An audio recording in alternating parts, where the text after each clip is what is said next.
O sige, kung susumahin natin ang ating first topic, using one word or in one word, how will you describe an outstanding or excellent student? Oo nga. Only one word lang. Yes. Ah, You have to think of one word lang.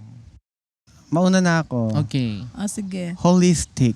Oh my God. Wow. Holistic. Pakada. Diyos ko, Holistic. may word pa kayong maiisip nito. Holistic na yun sa kanya. Kaya nga. Nandun na lahat yun eh. O ikaw, Ma'am Basco. Ako, para sa akin, hindi lang yung pagiging holistic, kailang wholesome. So, holistic and wholesome. Oo. How about you, the Reg? Okay, me, Wholesome. kailangan siya, parang kamukhawig doon yung sinabi niyo, multi-talented. Correct. True. Sangka pa. You're not just good Diba? academically, but in other things as well, Wholesome. connected to school. Yes. Siyempre kasama na rin doon yung attitude. Oo. Yes. Yay. Diba? Doon tayo sa for whom, For whom, whom and for what. Diba?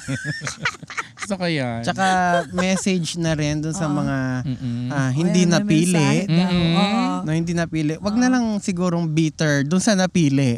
Oo nga naman. No. Mm-mm. Kasi hindi mo lang siguro oras. Malay mo in your future, ikaw ang mag number one. Mm-mm. No. It's not the end naman, Correct. diba? Start pa lang Oo, to marami ka ng pa naman, journey mo. Oo. Tsaka it doesn't mean naman di ka napili. You're not good. Correct. Tama. You're also good.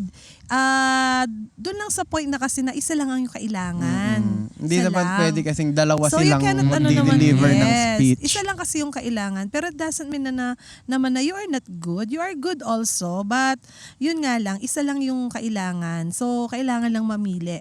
'Di ba? So, di naman kasi pwedeng dala-dalawa. So, lahat naman, may kanya-kanyang talent, may kanya-kanya tayong may kanya-kanya tayong panahon. So, hintayin mo lang yung panahon mo. Malay mo, bukas or sa makalawa. Di ba, edad? True.